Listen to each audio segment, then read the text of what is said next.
¿Sabe? Quisiera hablar esta mañana de la importancia de hacer la voluntad de Dios. Y usted dice, esa es cosa de primaria, de primer grado. Sí, es algo muy elemental, pero ¿cuánto nos cuesta hacer la voluntad de Dios, verdad? No es tan fácil hacer la voluntad de Dios. Pero yo quiero comenzar con algo. Quiero comenzar con Salmos 40, pero quiero hablarle de la connotación de este salmo. ¿Sabe que también los salmos hay algunos que son mesiánicos y otros que tienen otro propósito? Pero hasta el Salmo 40 todos son mesiánicos, como quien dice que el 40 es el último de los salmos mesiánicos. Eso quiere decir que cuando el salmista estaba siendo inspirado por el Señor y estaba hablando lo que luego se plasmó como salmo, todo eso tiene que ver con la venida del Señor Jesucristo o con el ministerio del Señor Jesucristo. Y si nosotros vemos los primeros versos de ese Salmo 40, está hablando de cuando el Señor Jesucristo está en la cruz del Calvario y dice: pacientemente esperé a Jehová y se inclinó a mí y oyó mi clamor. Cuando el Señor Jesús estaba en la cruz, Él clamó y aún le dijo al Padre: ¿por qué me has abandonado? Pero luego dice: y me hizo sacar del pozo de la desesperación, del lodo cenagoso. Puso mis pies sobre peña y enderezó mis pasos. Tiene que ver con el momento en que Él ya fue crucificado, fue puesto en la tumba, pero Él desciende a ultratumba a predicar a los espíritus encarcelados. Era un lugar lúgubre, un lugar de muerte, un lugar terrible. Entonces el salmista está hablando: me hizo sacar del pozo de la desesperación, del lodo cenagoso, puso mis pies sobre peña y enderezó mis pasos, puso luego en mi boca cántico nuevo. Y yo creo que esto tiene que ver con la resurrección de Cristo. Alabanza a nuestro Dios. Verán esto muchos y temerán y confiarán en Jehová. Obviamente tiene un contexto en el cual lo escribió el salmista David, y tiene que ver con todos los que habían muerto en Ziklag, y tiene que ver con los de Gilboa, y tiene que ver con la muerte de Saúl en el contexto en que David lo escribió, ¿verdad? En que él estaba desesperado. Pero yo quiero ir al verso 8, 9 y 10 para comenzar a hablar esta mañana de hacer la voluntad del Señor. Pero quise ponerle ese fundamento, ese contexto. En Salmos 6, 7 y 8, dice: sacrificio y ofrenda no te agrada, has abierto mis oídos, holocausto y expiación no has demandado. Entonces dije: he aquí vengo, en el rollo del libro está escrito de mí. Y verso 8 dice: el hacer tu voluntad, Dios mío, me ha agradado, y tu ley está en medio de mi corazón. Ese último verso 8 que leímos es tremendo, porque dice que su ley está en medio de su corazón. Algo que yo quiero establecer esta mañana: que nosotros no podemos conocer y mucho menos hacer la voluntad de Dios si su ley no está en nuestro corazón. Pero quiero mencionarle algo. En el verso 6, que el salmista dice: sacrificio y ofrendas no te agrada, está hablando de que Dios no se agrada de los machos cabríos y de las vacas alazanas y de todo el derramamiento de sangre, porque está hablando del tiempo mesiánico, está hablando del tiempo del Señor Jesucristo. En el tiempo en que esto fue escrito todavía se ofrecían sacrificios, aún en Gabaón se ofrecían sacrificios todavía, pero como dije que es mesiánico, está hablando del tiempo del Señor Jesucristo, donde el derramamiento de sangre en los altares, los sacrificios de animales, no le agradaron lo suficiente al Padre como para poder erradicar el pecado de nosotros y reconectar a la humanidad con nosotros. Pero quiero hablarle un poquito de donde dice: has abierto mis oídos. Fíjese que yo considero que la traducción quizá está mal, y debería de decir: has abierto mis orejas, no mis oídos. Le voy a explicar por qué. Porque esto se refiere a lo que habla la Escritura en Éxodo 21. Cuando un hombre era esclavo de otro hombre en el tiempo de la ley, en el tiempo de Éxodo, después de ciertos años, había un tiempo de jubileo donde este hombre podía ser liberado.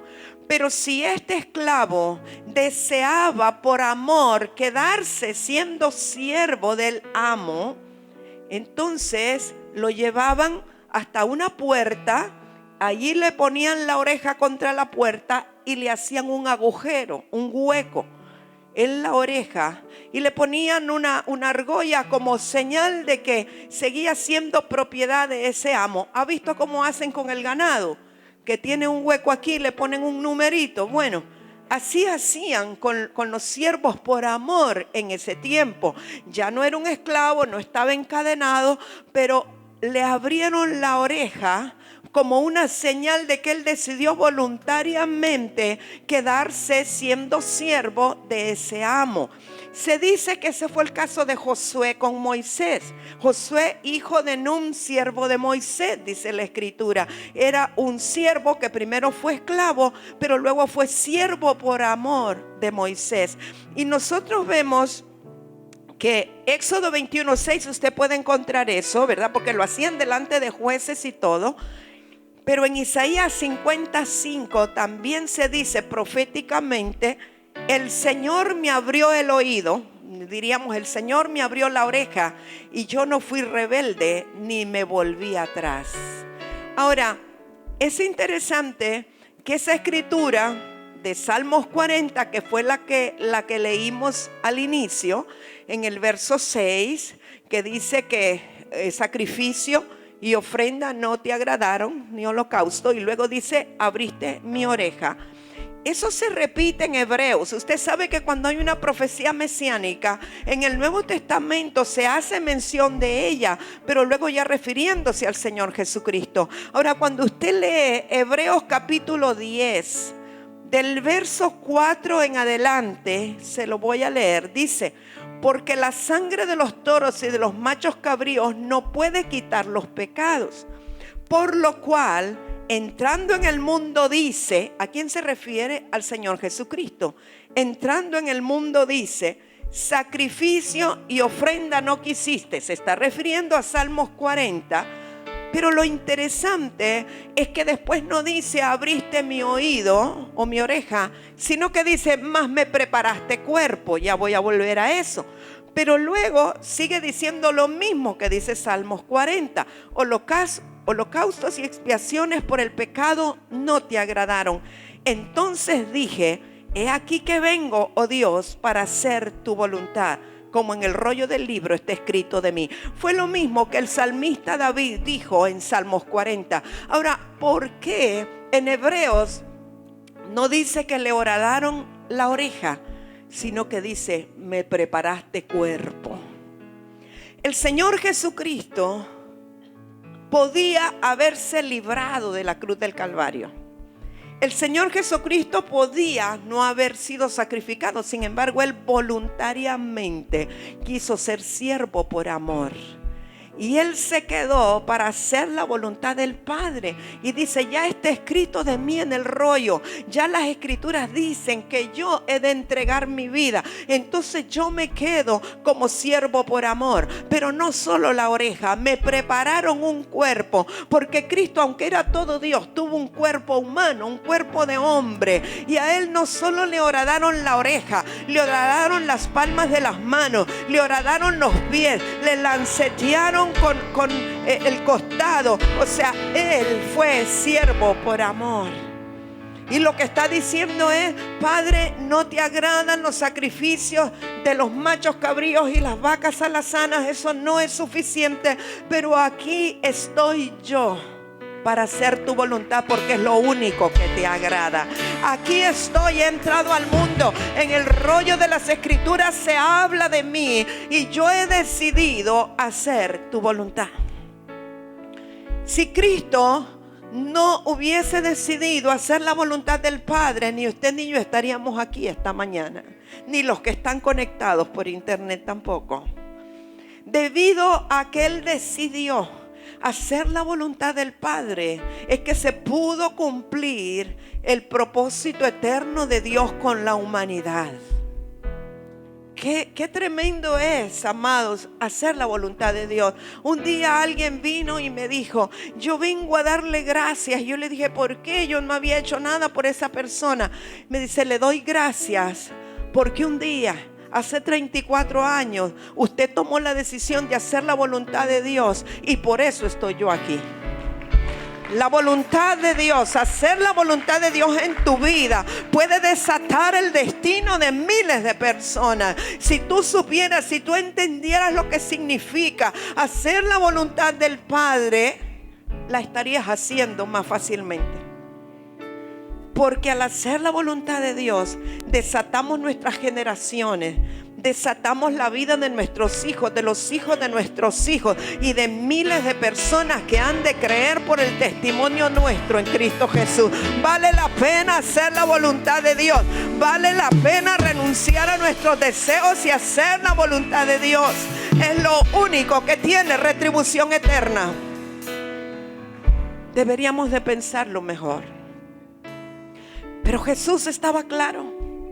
Jesús estaba claro en que Él venía a la tierra a hacer la voluntad del Padre. He aquí que vengo, oh Dios, para hacer tu voluntad. ¿Cuántos podrían decir esta mañana, como dijo Jesús: he aquí que vengo, oh Dios, para hacer tu voluntad? ¿Cuántos quisieran esta mañana recordar esas palabras y hacerlas propias y saber que vinieron a esta tierra a cumplir la voluntad del Padre? Vamos, dígaselo, dígaselo. He aquí, oh Dios, que estoy aquí para hacer tu voluntad, no la mía, sino la tuya. Porque solo en hacer la voluntad de Dios hay pleno contentamiento y realización. Mientras tú estás haciendo tu voluntad, puedes tener momentos de alegría, puedes tener tiempos efímeros de felicidad. Pero cuando tú haces la voluntad del Padre, la voluntad de Dios para lo cual viniste a la tierra, te puedo garantizar no solamente la vida eterna en bendición, sino que también vas a poder disfrutar una felicidad y una plenitud que no tiene que ver con cosas materiales. No tiene que ver con lo que tengas o dejes de tener. Tiene que ver con una sensación profunda, interior de realización, que uno dice: Señor, qué plenitud, no me falta nada, estoy completo en ti, porque estoy haciendo aquello para lo cual nací. Muchas veces confundimos las circunstancias, los oficios, las vocaciones con la voluntad de Dios. Y lo que tú haces y lo que a ti te gusta. Alguien puede decir: me gusta el diseño gráfico. Alguien puede decir: me gusta el baile, la danza, me gusta tocar instrumentos. Y está muy bien que lo hagas. Eso es circunstancial, esos son medios, pero no es el fin para lo cual tú viniste o tú naciste. Todas esas son circunstancias y medios para llegar al fin, que es hacer la voluntad de Dios. Si la voluntad de Dios era que tú le sirvieras aquí en esta tierra y le sirvieras a tiempo completo, ninguna de las demás cosas que estés haciendo va a tener una plenitud en ti. No te va a traer plenitud, va a ser temporal. Entonces vemos que en la vida del Señor Jesús, una y otra vez Él recalcaba que hacer su voluntad era lo que a Él le agradaba. Nosotros vemos cuando Jesús se encontró con la mujer samaritana, que es un ejemplo que todos conocemos. Él fue a encontrarse con esa mujer porque sabía que ese encuentro era parte de la voluntad de Dios para su vida. ¿Por qué razón? Porque Dios quería salvar el pueblo de Sicar. Y Dios escogió la persona más pecadora del pueblo para que se encontrara con Jesús. Y Jesús, que quería hacer la voluntad del Padre, haría lo que tenía que hacer para que esta mujer se convirtiera instantáneamente y fuera a predicarle a todo un pueblo de borrachos, que se convirtió en un día. Entonces, cuando aquellos discípulos a los que Jesús había mandado o ellos habían ido a buscarle algo de comer porque supuestamente él estaba cansado del camino y tenía hambre. Aquí entre nos, yo creo que el Señor lo que quería era quitárselos de encima. No era que tuviera hambre, sino que ellos le iban a perturbar aquello para lo cual se tenía que encontrar con esa mujer. Porque los discípulos todavía un poquito escépticos, un poquito religiosos, sin entender las cosas del Espíritu, le hubieran dicho: no te juntes con esa samaritana. No hables a solas con esa mujer. ¿Qué van a decir de ti? ¿Qué pensarán? El testimonio, y todas las cosas religiosas que le pudieron haber dicho. Así que Jesús le dijo: vayan a buscar de comer allá al pueblo para encontrarse a solas con esa mujer. Pero cuando ellos regresan con la comida que según ellos Jesús se va a comer, en Juan 4:31, entre tanto, los discípulos le rogaban. O sea, vienen con la comida y Jesús les dice: no molesten, no tengo hambre. O sea, él está metido en otra cosa. No sé si a usted le ha pasado que usted está metido en algo en el espíritu y usted lo que quiere es seguir comiendo espiritualmente, y alguien le dice: ¿quiere un sanguchito? ¿Quiere un bocadito? Y uno no quiere que lo molesten. Y así estaba Jesús. Así que los discípulos le rogaban y le decían: Rabí, come. Él les dijo: yo tengo una comida que comer que vosotros no sabéis. O sea, quiere decir que los discípulos, a pesar de que andaban con Jesús, no sabían lo que era hacer la voluntad de Dios. No les había sido revelado. Entonces los discípulos decían unos a otros: ¿le habrá traído alguien de comer? No les caía el 20 todavía. No sabían que Jesús estaba hablando de algo espiritual. Jesús les dijo: mi comida es que haga la voluntad del que me envió y que acabe su obra. O sea, mi comida, mi alimento, mi sustento, lo que me da vigor, lo que le da energía a mis huesos, lo que me sostiene en realidad, es que yo haga la voluntad del Padre, aquel que me envió, y que acabe su obra. La obra que Él comenzó, hay que terminarla, y Él es el que tiene que terminarle. Mire, amado mío, usted puede comer muy bien y comer en los mejores restaurantes. Usted puede tomarse todas las vitaminas que quiera, pero si usted no tiene la vida del Espíritu que proviene de hacer la voluntad de Dios, usted no tiene vida. Puede tener una vida natural sin la vida espiritual, pero la vida espiritual es lo que nos sostiene. Hay personas que por estar en ayuno dirigido por Dios no comen, o hay personas que aunque están pasando quizá un proceso y no tienen hambre, no quieren comer, pero la vida del Espíritu les sostiene y les sustenta. Y la vida del Espíritu está directamente relacionada con hacer la voluntad del Padre.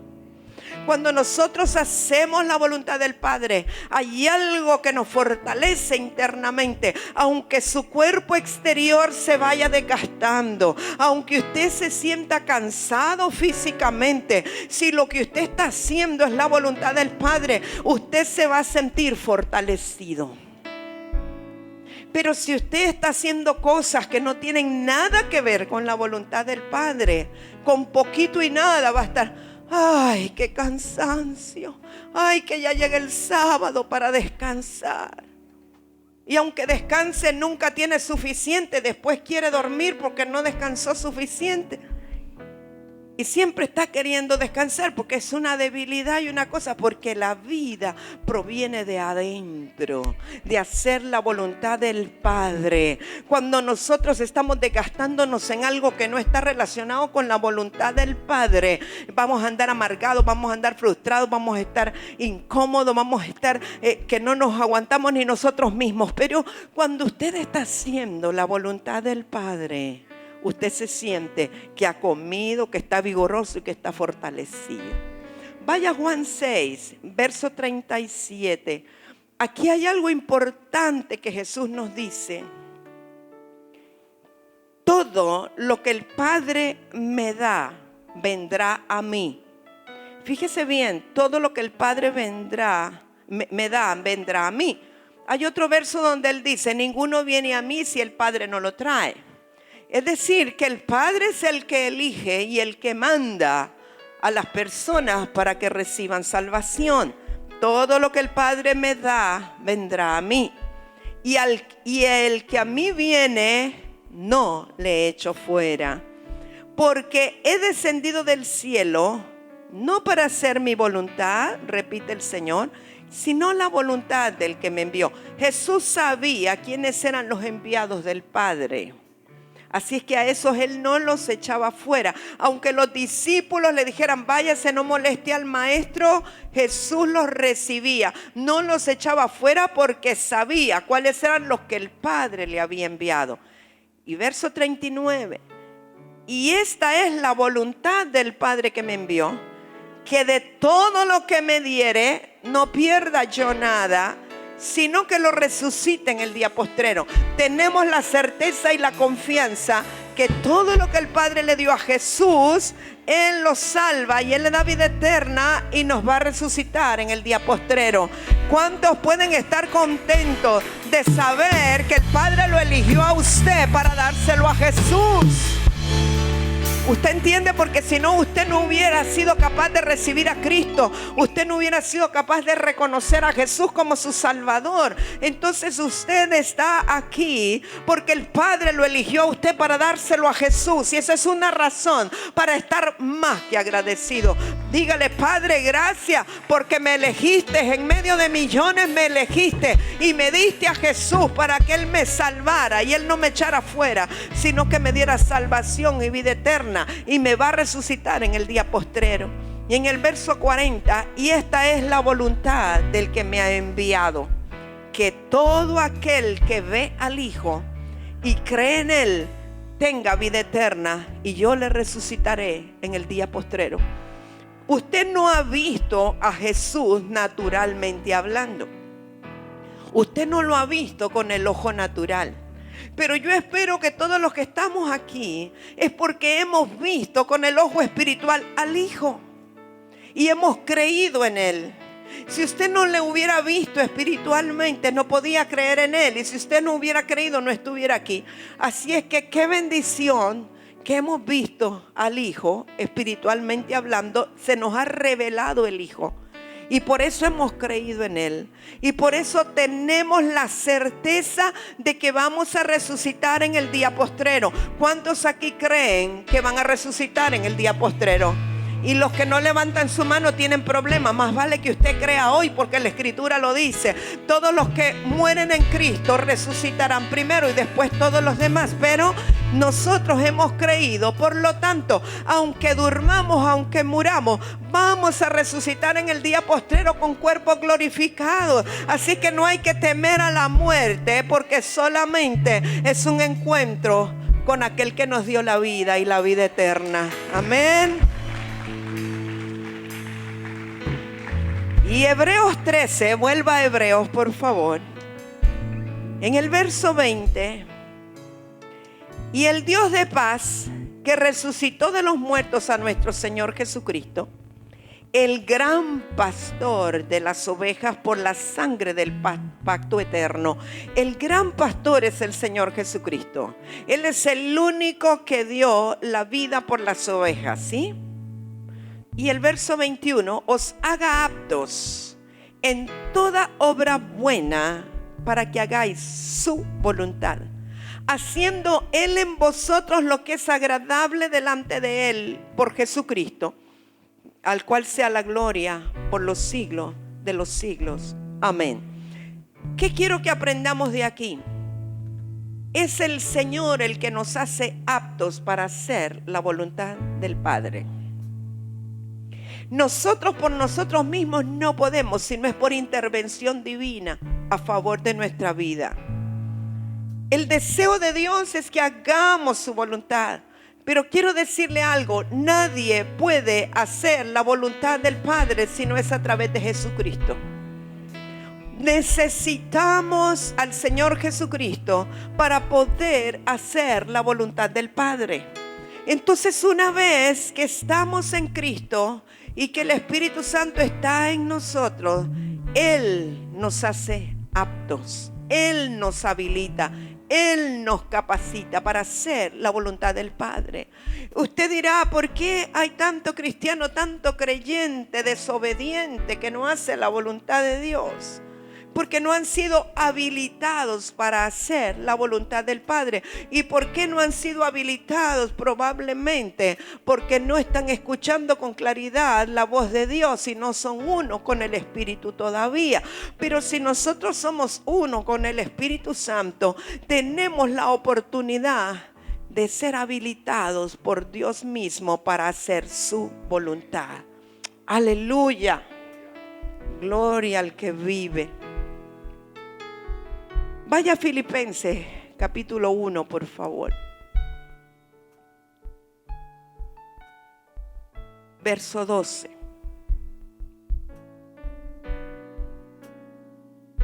Por tanto, amados míos, como siempre habéis obedecido, no como en mi presencia solamente, sino mucho más ahora en mi ausencia. Esto es el apóstol Pablo diciéndole a los de Filipos: ocupaos en vuestra salvación con temor y temblor. Lo hemos leído esto muchas veces y nos hemos quedado ahí. Ocupaos en vuestra salvación con temor y temblor. Pero interesantemente hay una coma después de eso, no es un punto, sino que continúa el concepto.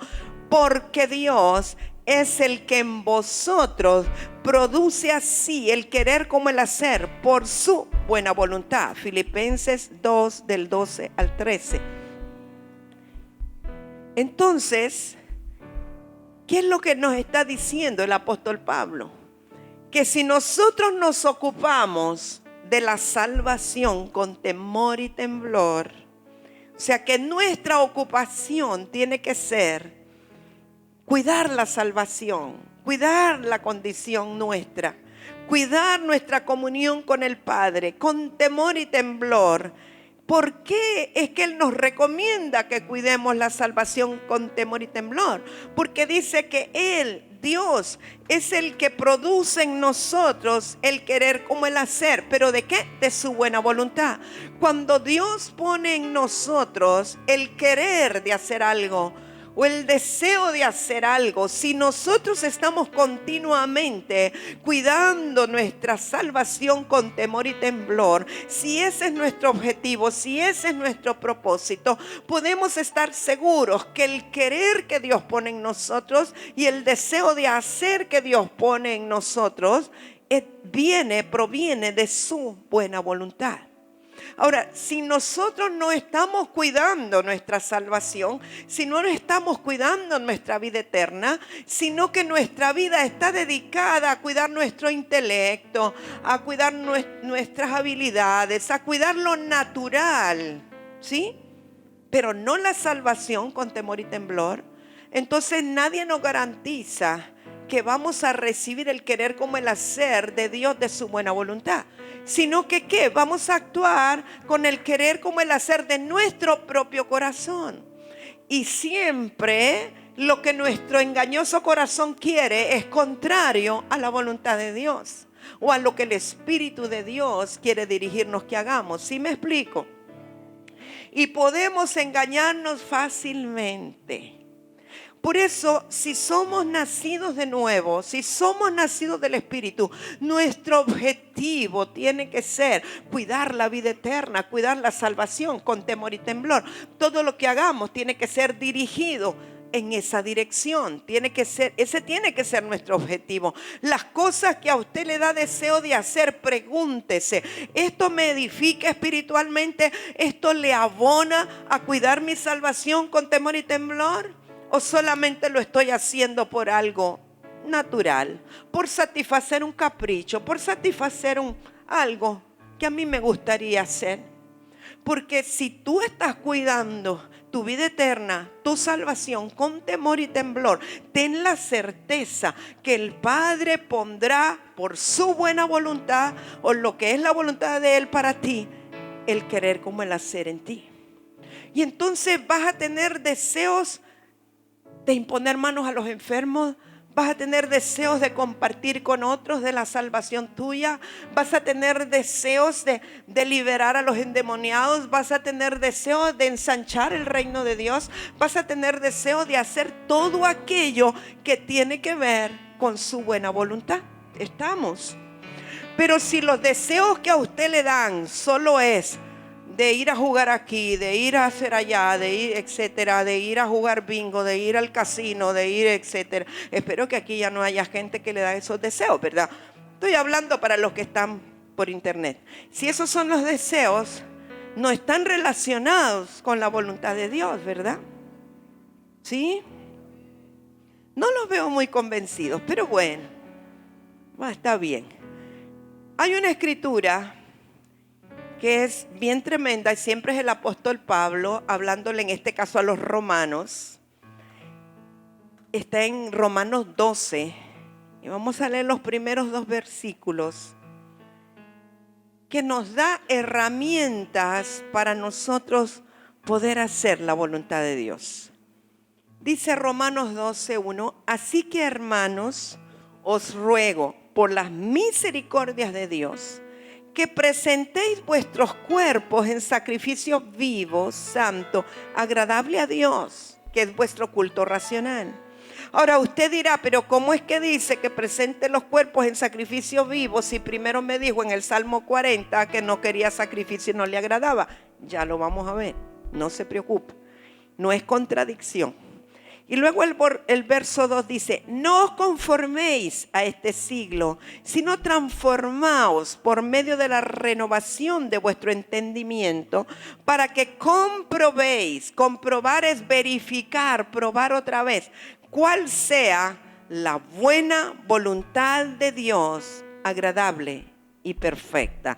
Vamos a ir verso por verso, porque primero nos está hablando de presentar nuestros cuerpos en sacrificio vivo, santo, agradable a Dios. ¿Qué es nuestro culto racional? ¿Qué quiere decir que algo es un culto racional? Es un culto que usted lo da con entendimiento. Es un culto que usted lo da involucrando su mente o la razón.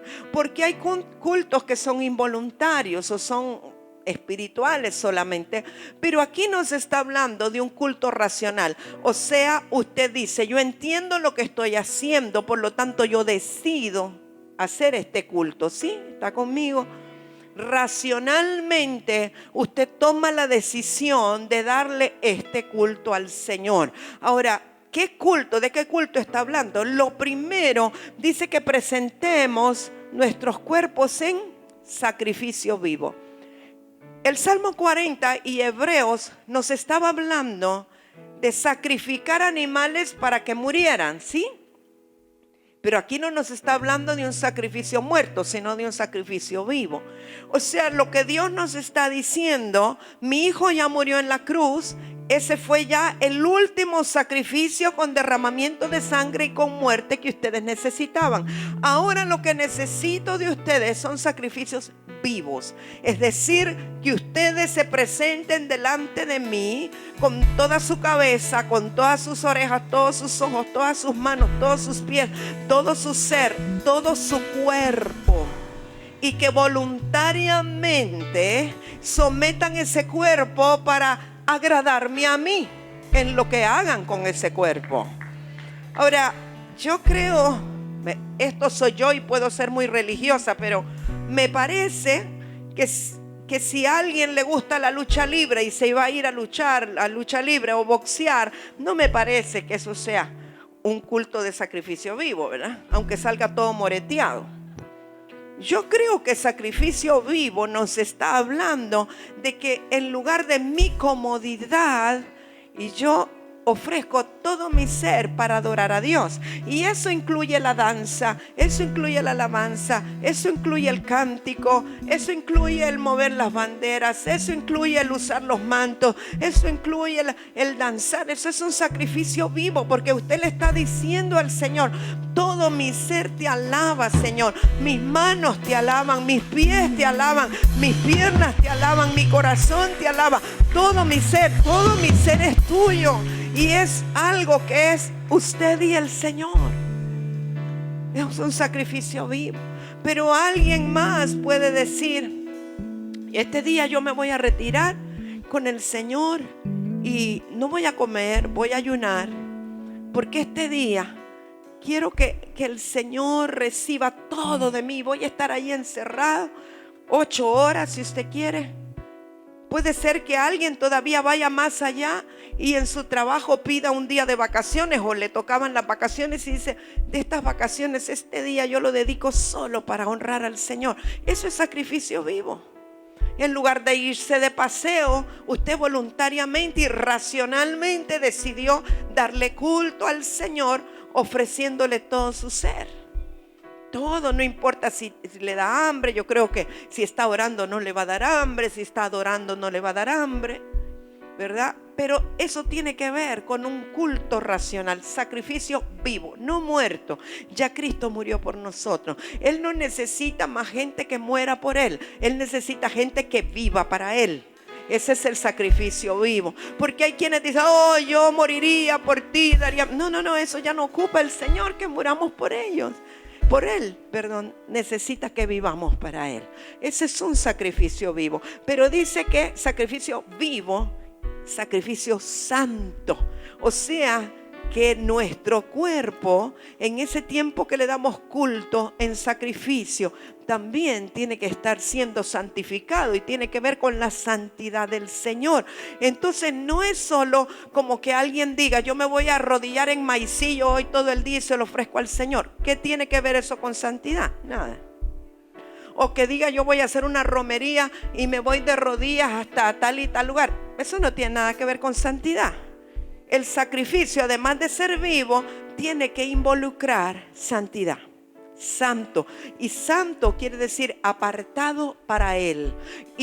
Y apartado para Él tampoco quiere decir que usted está excluido. Usted puede estar con gente alrededor que no sea creyente, pero usted ser un santo apartado para Él. Usted puede tener su cielo en medio del infierno. ¿Me cree?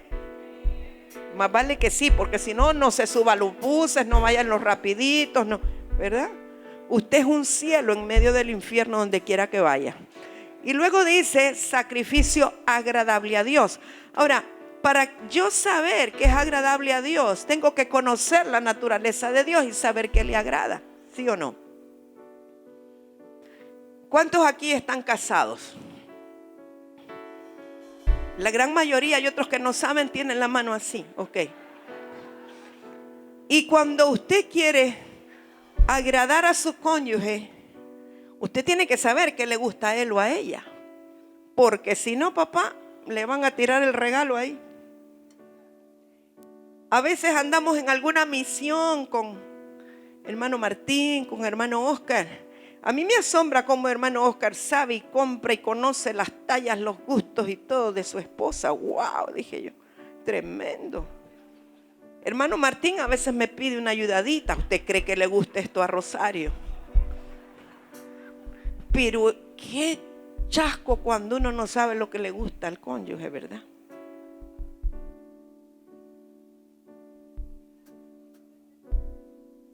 Yo he visto a Daniel que le compra cosas a Rebeca que le quedan preciosas. Y yo, ¿cómo?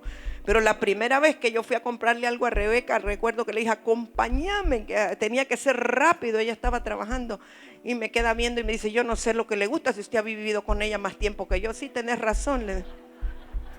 Pero ahora ya yo no sé, él es el que sabe. Así es con el Señor. Usted no puede saber qué es un sacrificio agradable al Señor si usted no conoce la naturaleza del Señor. Entonces usted primero tiene que conocer la naturaleza del Señor. ¿Y cómo lo va a conocer? En la íntima relación con el Espíritu Santo, pero también a través de las Escrituras, porque las Escrituras dan testimonio del Señor y le dicen cómo es su naturaleza. Entonces cuando usted lo conoce a Él, usted sabe lo que a Él le agrada y lo que a Él no le agrada. Entonces no se le ocurra quererlo agradar con algo que usted ya sabe que a Él no le agrada. A Él no le agrada lo manco, lo cojo, lo ciego, etc. Lo mejor para Él, ¿sí? ¿Usted quiere agradar al Señor? Hágalo con lo mejor. ¿Quiere conocer la voluntad del Señor? Métase más íntimamente con Él. Entonces nos habla el apóstol Pablo del culto racional.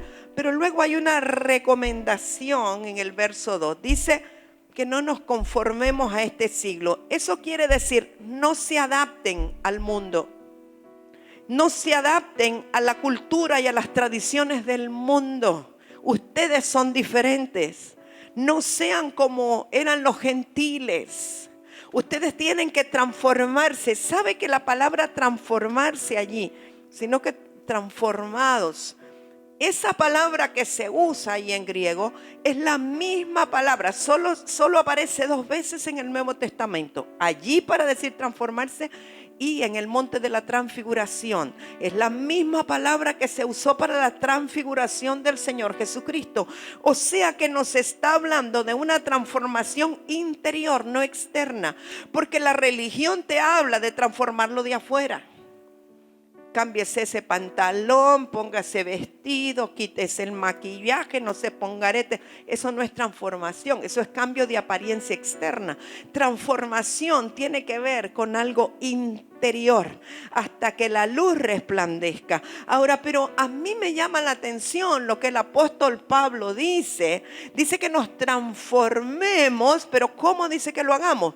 Renovando nuestro entendimiento. Quiere decir que cuando nuestro entendimiento se renueva y cambia, nosotros seremos transformados. No pretenda transformarse de adentro para afuera si no cambia su forma de pensar. Solo la pastora Mirlen está conmigo. Yo le repito, no pretenda tener una transformación completa si no cambia su forma de pensar. Ahora, ¿cómo vamos a cambiar nuestra forma de pensar? Porque en primer lugar usted tiene que estar dispuesto a cambiar su forma de pensar.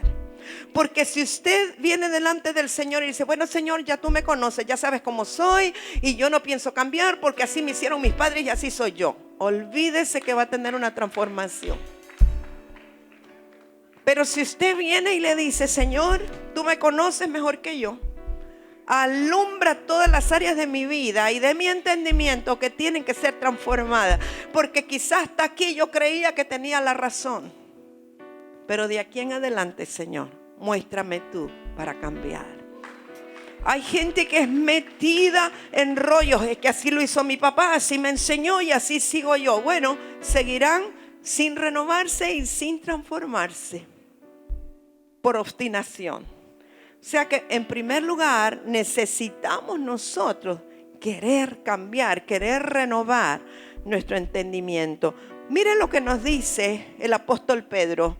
Vaya a la primera carta de Pedro en el capítulo 1. Estamos hablando del mismo tema de transformarnos. Dice primera de Pedro 1:13. Por tanto, ceñid los lomos de vuestro entendimiento. Quiero que recuerde que los lomos tienen que ver con procreación. Los lomos tienen que ver con el lugar de la reproducción.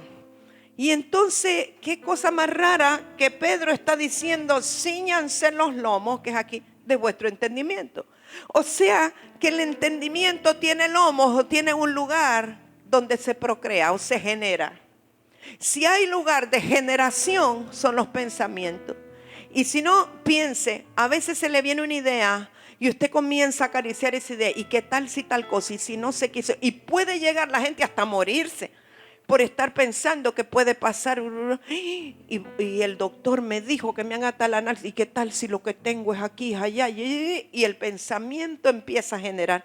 Pero el apóstol Pedro dice que nos ciñamos los lomos de nuestro entendimiento. Sed sobrios, ponderados, ¿verdad? Y esperad por completo en la gracia que se os traerá cuando Jesucristo sea manifestado. O sea, habrá una gracia plena, pero mientras tanto tenemos que esperar. Como hijos obedientes, no os conforméis a los deseos que antes teníais estando en vuestra ignorancia.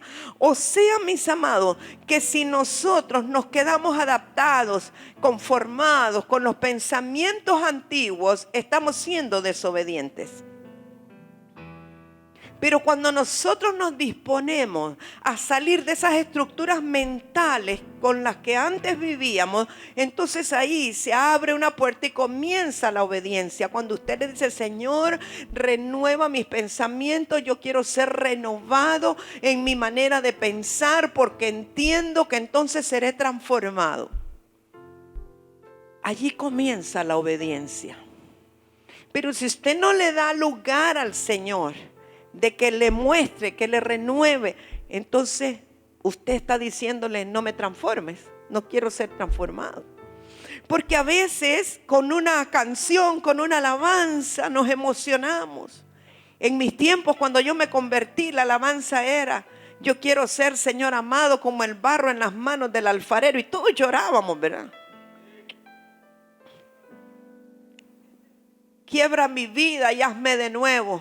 ¿Cuántos eran de ese tiempo? Qué poquitos me están quedando. Uy.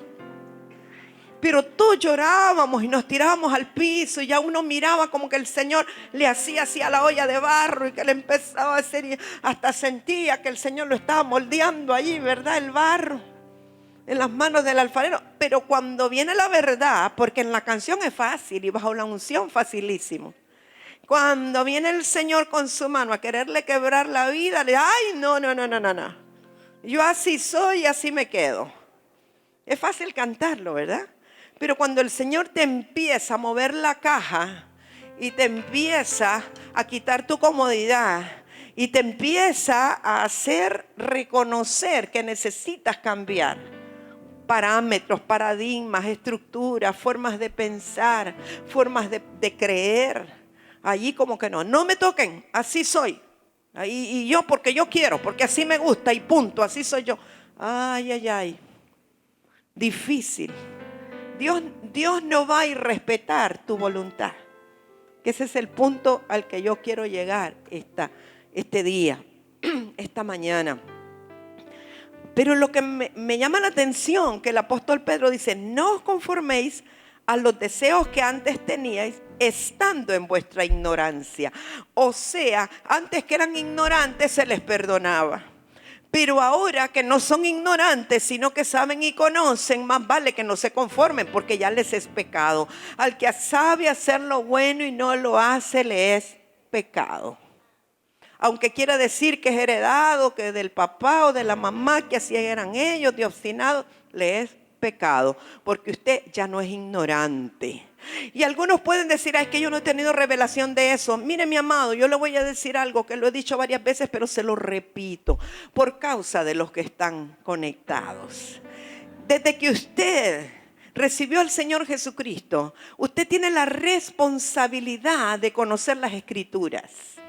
Si usted no compró una Biblia, es su problema, no es el nuestro ni el de Dios. Usted debería de tener una Biblia y conocer las Escrituras para conocer al Señor a través de las Escrituras. Y desde que usted tiene esa Biblia en sus manos, usted es responsable de obedecer todo lo que está ahí, le haya sido o no revelado. Usted sencillamente obedece, porque así dijo el Señor y así dice la palabra, yo lo hago, punto. Aunque no lo entienda. Así de sencillo, ¿qué le parece? Ya no oigo, amén. ¿Qué será? Se me están apagando. Vaya a Efesios 4, 17 al 19. Seguimos con el entendimiento. Porque le digo, si usted no cambia la forma de pensar, no cambia la manera de vivir. Si no cambia la manera de vivir, no es transformado. ¿Sí? Y entonces a veces preguntamos: ¿y por qué no vivo en victoria? ¿Por qué me pasan las mismas cosas? Porque no ha cambiado su forma de pensar. Efesios 4, 17. Esto pues digo y requiero en el Señor, que ya no andéis como los otros gentiles que andan en la vanidad de su mente. O sea, pensando cosas vanas que no producen nada. Teniendo el entendimiento entenebrecido. ¿Sabe lo que eso quiere decir? El entendimiento lleno de tinieblas. Se lo dice el apóstol Pablo, no yo, ¿verdad? Ajeno de la vida de Dios por la ignorancia que en ellos hay. Ay, pero lo que sigue, por la dureza de su corazón. Eso sí que me dolió como una espina. Yo no sé usted, pero a mí el Señor estos días me ha estado hablando de temblar ante su palabra. Y cuando su palabra nos circuncida el corazón, más vale que temblemos delante de ella. ¿Y qué es lo que dice aquí, amado? Esto está bien fuerte. Yo no sé usted, pero para mí está bien fuerte. Que por la dureza del corazón es que nosotros no cambiamos nuestro entendimiento, nuestra forma de pensar. O sea que aquel que sigue metido en que así soy yo y no voy a cambiar, el problema no es de la cabeza, el problema es del corazón. Y eso sí es preocupante. Porque la dureza del corazón, aún el Señor dijo, si oyeres hoy su voz, no endurezcáis vuestro corazón. No seáis como los rebeldes en el agua de Meriba. Así que más vale que no endurezcamos el corazón. O sea que el problema no es tanto de la cabeza, el problema es del corazón. Mire, cuando el problema es de la cabeza, a mí no me preocupa tanto porque toma la decisión y cambia la cabeza. Pero cuando el problema es por la dureza del corazón, a veces Dios tiene que usar una almádana para ablandarnos el corazón. Y espero que no sea necesario, amados. Cuando una carne está muy dura, usted va a cocinar.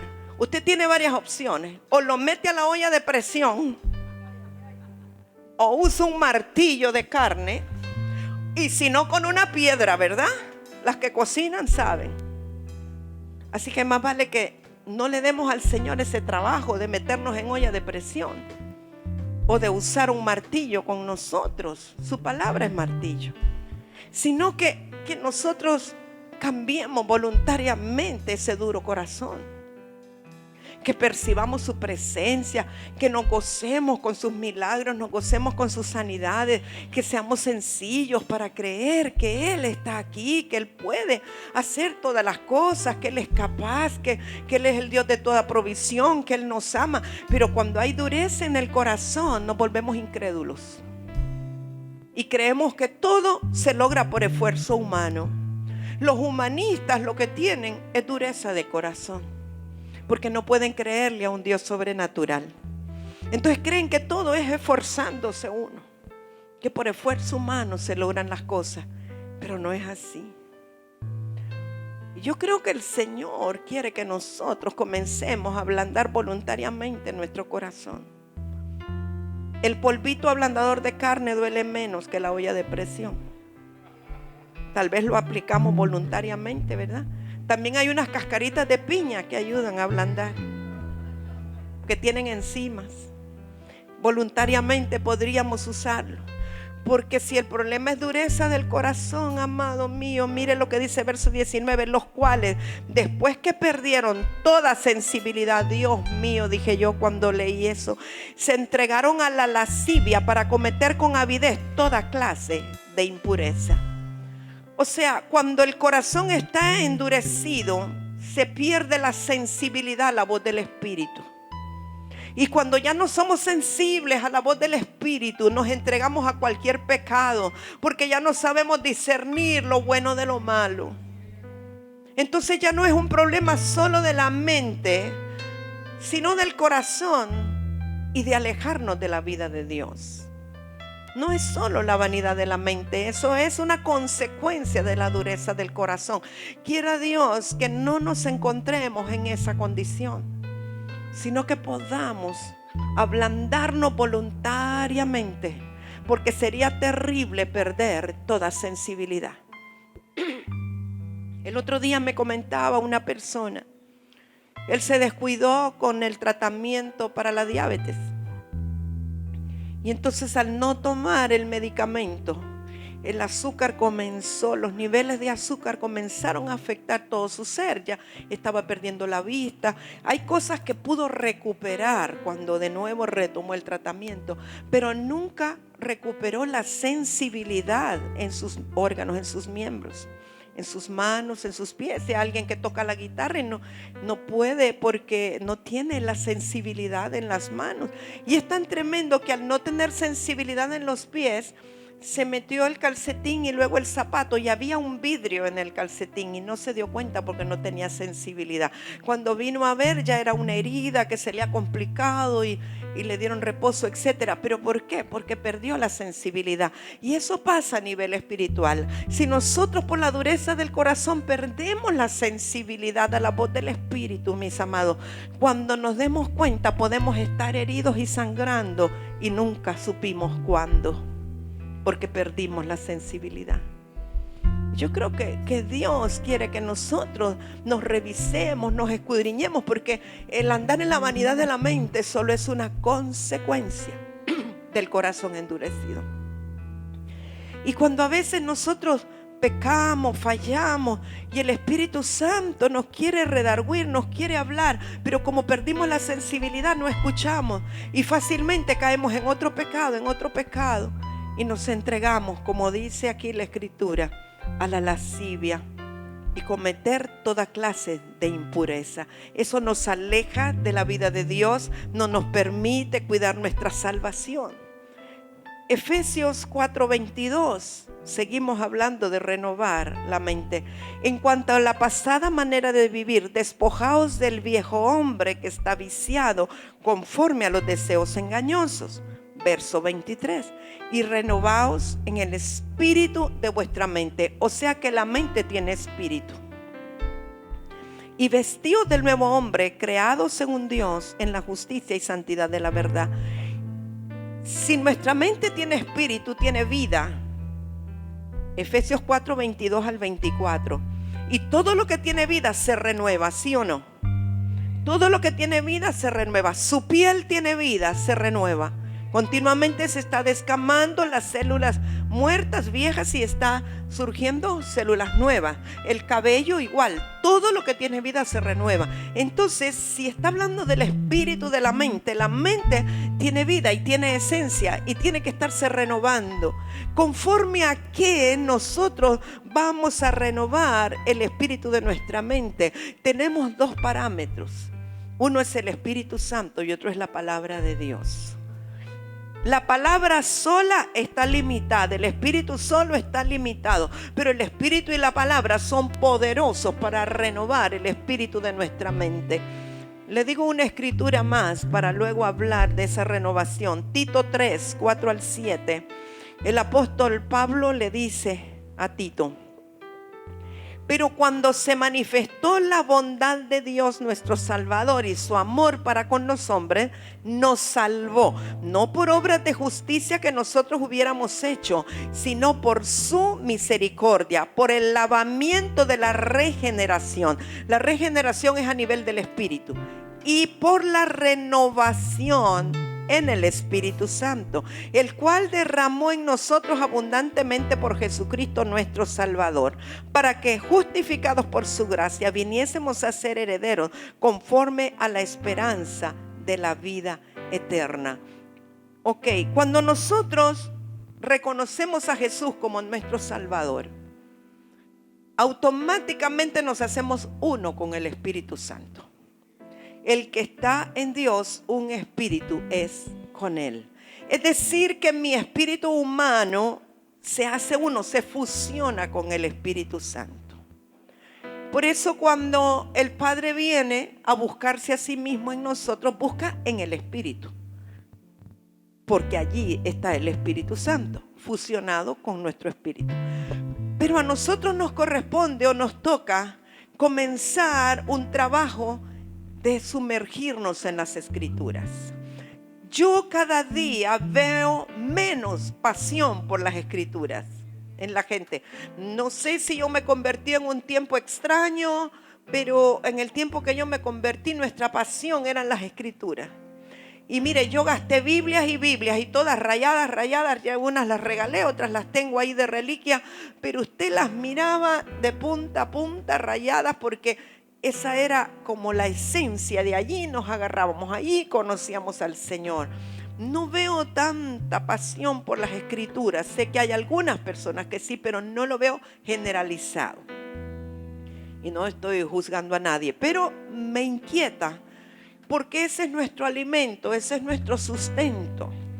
Entonces, amados, cuando nosotros conocimos al Señor y el Espíritu Santo vino a ser uno con nuestro espíritu, pero a la vez nosotros nos sumergimos en las Escrituras que dan testimonio del Señor, el Espíritu Santo entonces comienza a activar esas palabras que están en las Escrituras y le da vida y empieza a revelarnos.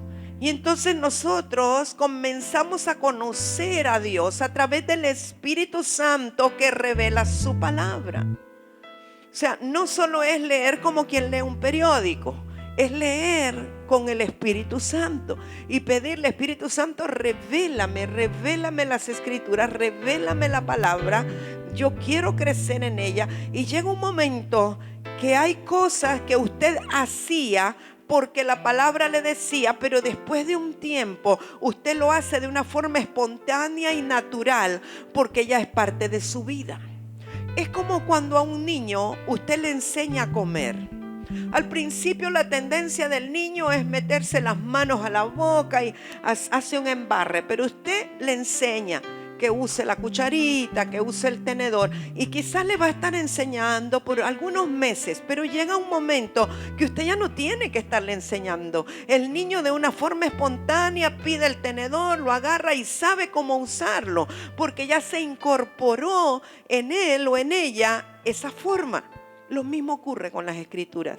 Al principio hay como un choque dramático porque usted pensaba que las cosas eran así. Por ejemplo, usted decía: a mí me hacen una y no me hacen dos, porque yo no soy tonto.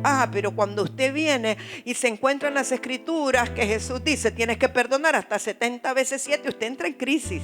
¿Qué hago aquí? Boto la pistola, dejo el machete a un lado, ya no me voy a defender, voy a poner la otra mejilla. Entra una crisis porque su vana forma de pensar y de vivir le decía: tenés que vengarte, no te vas a dejar, vos sos más fuerte. Y aún a los niños le decíamos en la escuela: si alguien le pega, me dice a mí, aquí estoy yo para defenderlo, usted no se deje de nadie. ¿Alguien le dijo así a sus hijos? No se hagan los santos, yo sé que sí. Claro, usted no se deje, no sea tonto. Le dan, usted déle de regreso. Y cuando venimos a las Escrituras que nos dan testimonio de Jesús, nos encontramos con que la cosa es diferente. Entra en una crisis, la cual es necesaria porque usted tiene que tomar una decisión. O hago las cosas como yo pensaba y creía, o comienzo a obedecer la palabra de Dios. Entonces, la obediencia tiene que ver con hacer la voluntad de Dios. Y por eso necesita conocer las Escrituras, necesita conocer la naturaleza del Señor y toma una decisión. No importa que se burlen de usted, no importa que se rían de usted, no importa lo que la gente diga, que usted es un tonto, pero usted tomó la decisión de hacer las cosas como Dios dice. ¿Sí? Todos somos confrontados cuando venimos al Señor. Cuando yo tenía negocio antes del Señor, a mí me enseñaron: no marque todo lo que venda. Déjese una guaquita y de ahí se va haciendo lo suyo para que no pague impuestos. Así lo hacía, como lo hace toda la gente del mundo. Pero cuando yo vine al Señor y me confronto con la palabra y que no debo de robar y que debo de pagar todos los impuestos y que tengo que hacer todo legal, claro que entré en una crisis, pero yo dije: yo amo a Dios y yo hago lo que Dios dice. Y por supuesto me decían: no sea tonta, aún la contadora, ¿verdad? No sea tonta, no haga eso, va a pagar más. No me importa, yo quiero agradar a mi Padre. Hay un precio que pagar para usted cambiar esa forma de pensar. No es fácil, pero tenga la certeza que si usted decide por el Señor y quiere hacer su voluntad, eso siempre tendrá una recompensa eterna. No solo en usted, sino en sus generaciones. La semilla que usted va a plantar en sus hijos será una semilla diferente. Y el Señor verá que hay un deseo correcto de hacer su voluntad y que usted es una persona íntegra. Entonces, amado, necesitamos pedirle al Espíritu Santo que renueve nuestra mente y nuestro corazón. Nuestro corazón muchas veces se ha endurecido porque no hemos perdonado. La mayor parte de la gente que tiene un corazón endurecido es porque se negó a perdonar las ofensas. Y cuando nosotros nos negamos a perdonar las ofensas, se va endureciendo el corazón. Y luego pues ya no obedecemos al Señor y todas las demás consecuencias, pero casi siempre es porque no hemos perdonado.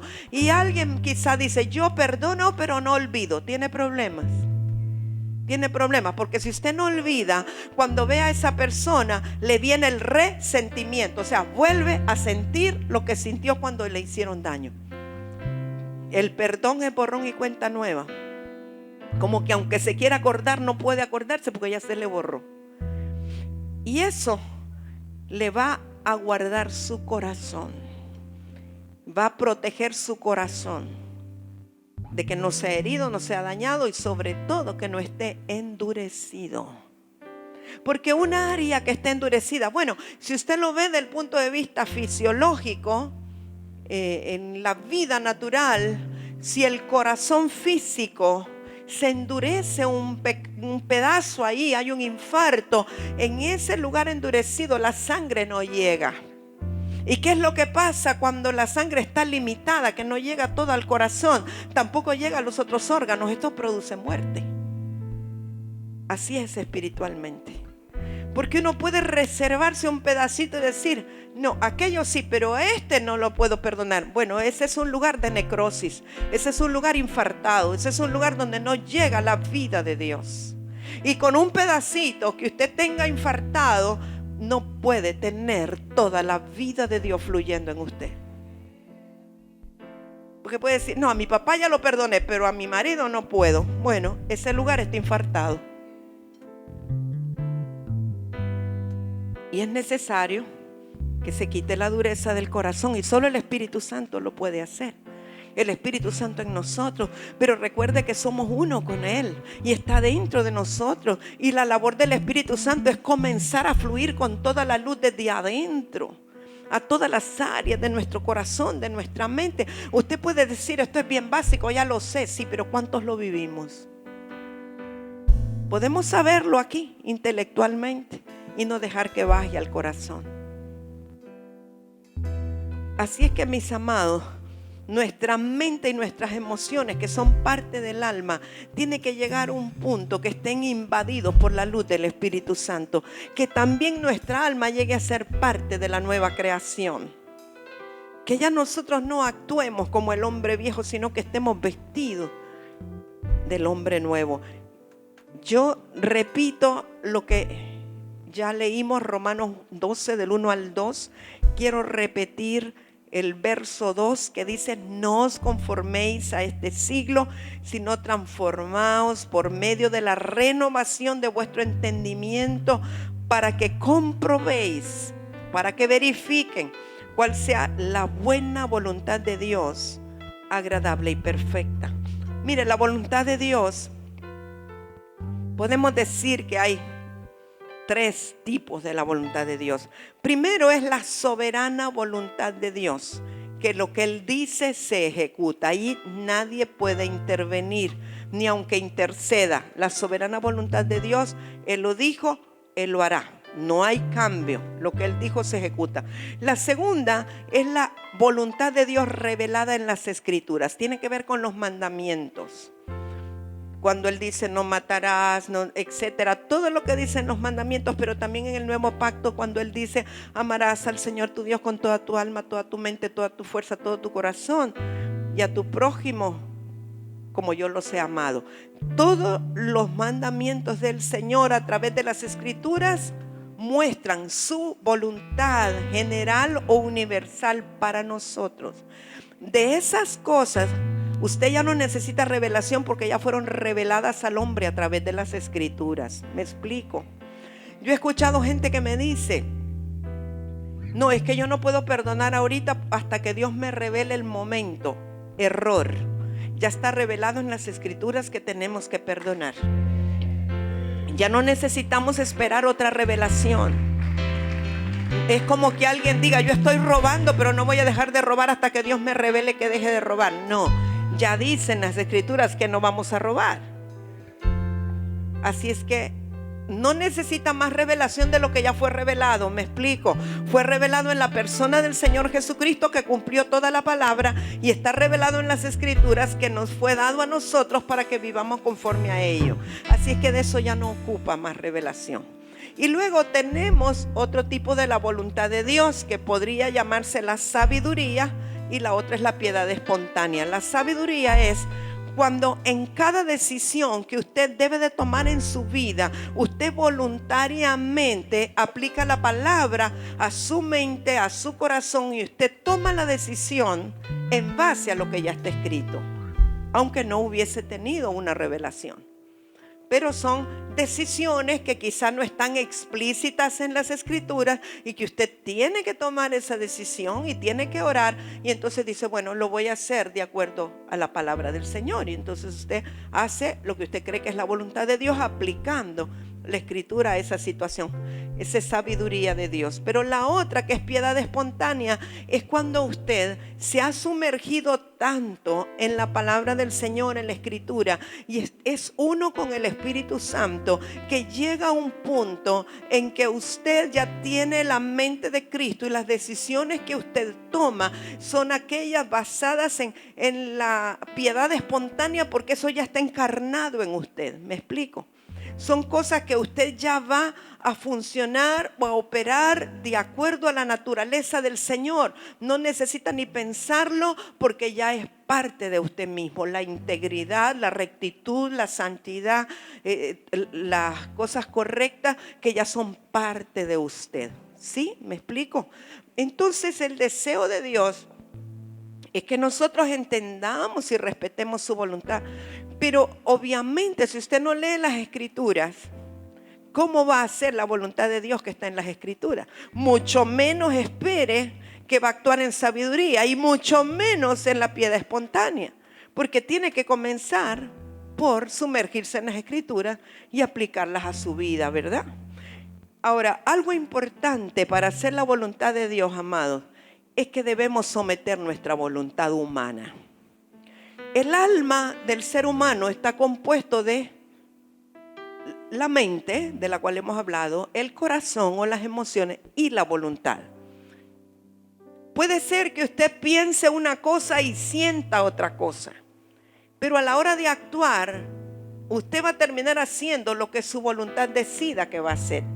Algunos deciden seguir la mente y otros deciden seguir el corazón. Cuando una pareja se va a casar, algunos se casan con la cabeza y otros con el corazón. Hay unos que dicen, a mí me conviene esa muchacha, yo la veo que es aquí, es allá, me conviene, me voy a casar con ella, aunque el corazón no esté muy involucrado. Pero hay otros que dicen, ay, es que me gusta, cuando lo veo es un mariposeo, y ni piensa en qué anda el tipo. Normalmente las mujeres se casan con el corazón y los varones con la cabeza. Normalmente, hay excepciones. Pero el punto es que usted tiene que determinar con su voluntad a quién le va a hacer caso. Ahora, el corazón es engañoso.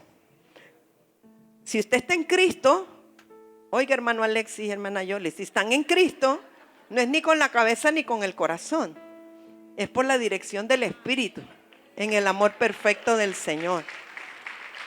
No es porque me conviene o no me conviene, no es porque siento mariposeos o no siento nada, sino que es porque el Señor me habló. Porque tengo la certeza de que así es, aunque no sienta mariposas. Puede que algún día sienta gavilanes, no mariposas, pero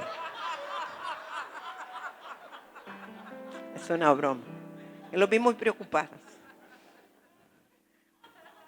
Pero la voluntad, amados, para que usted pueda realmente hacer la voluntad de Dios, usted tiene que decirle sinceramente al Señor, someto mi voluntad.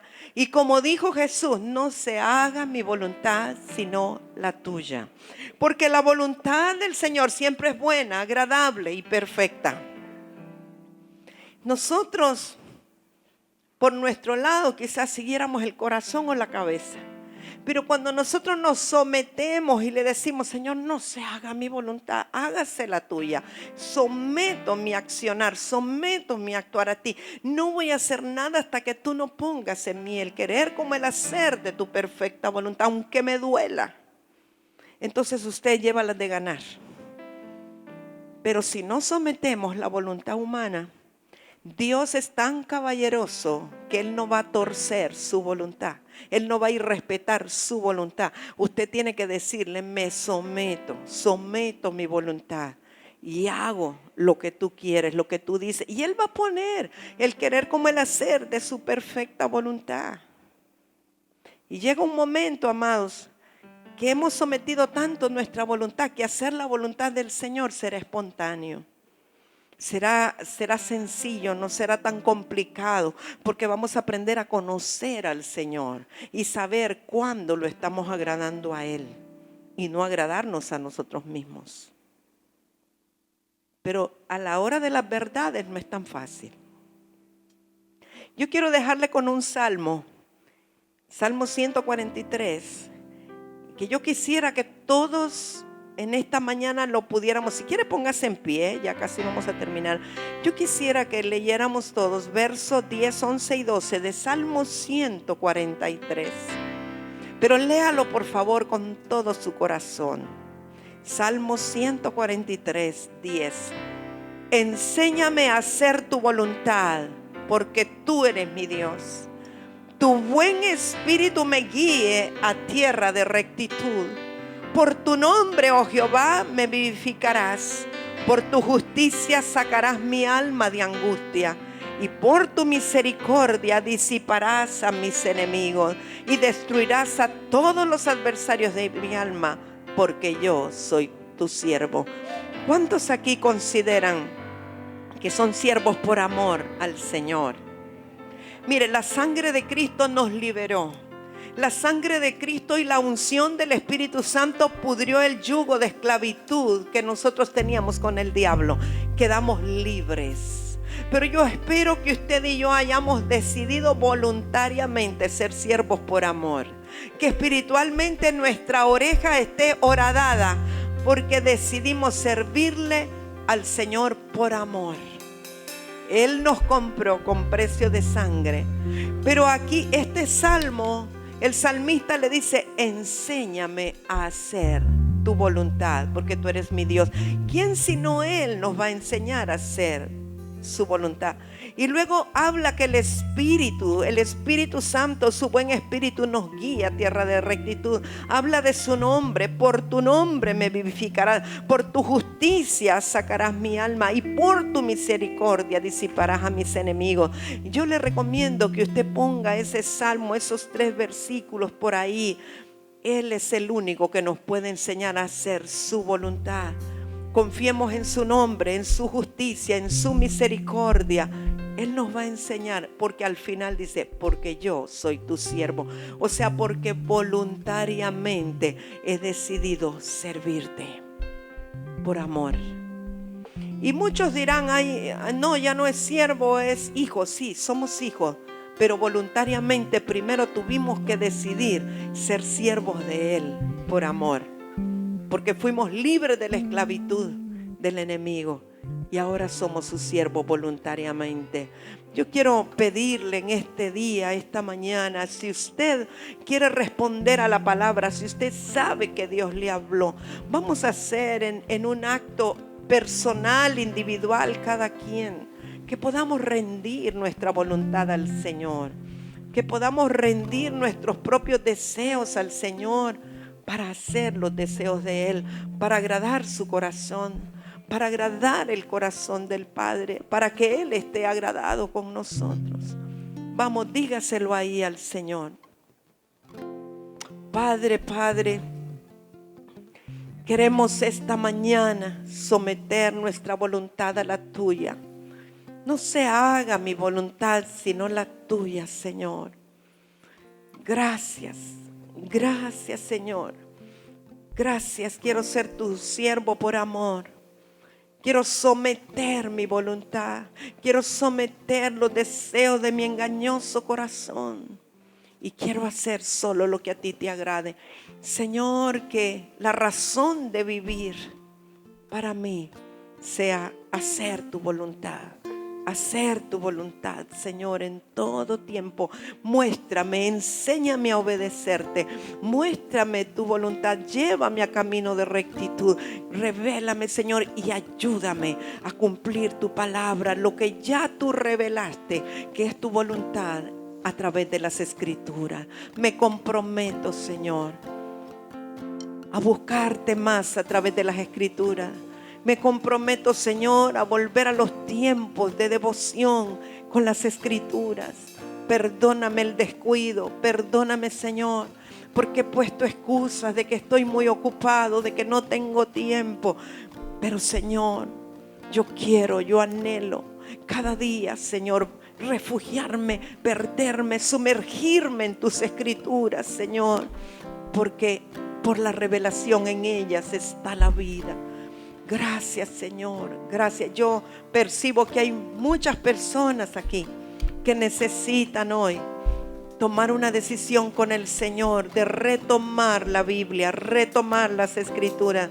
Quizás lo ha echado a un lado y solo lo estudia para el discipulado o para alguna tarea que le dejaron, pero sabe, la palabra no es para hacer una tarea o para un discipulado. La palabra del Señor es vida para nosotros, genera vida. Necesitamos amarla, necesitamos temblar ante su palabra, necesitamos honrar la palabra del Señor y anhelar conocerlo a Él a través de ella. Haga su pacto personal con el Señor, no es con nosotros, es con Él. Cada uno sabe, pero si el Señor te habló, responde a la palabra haciendo un pacto con Él. Puedes darle un aplauso al Señor esta mañana.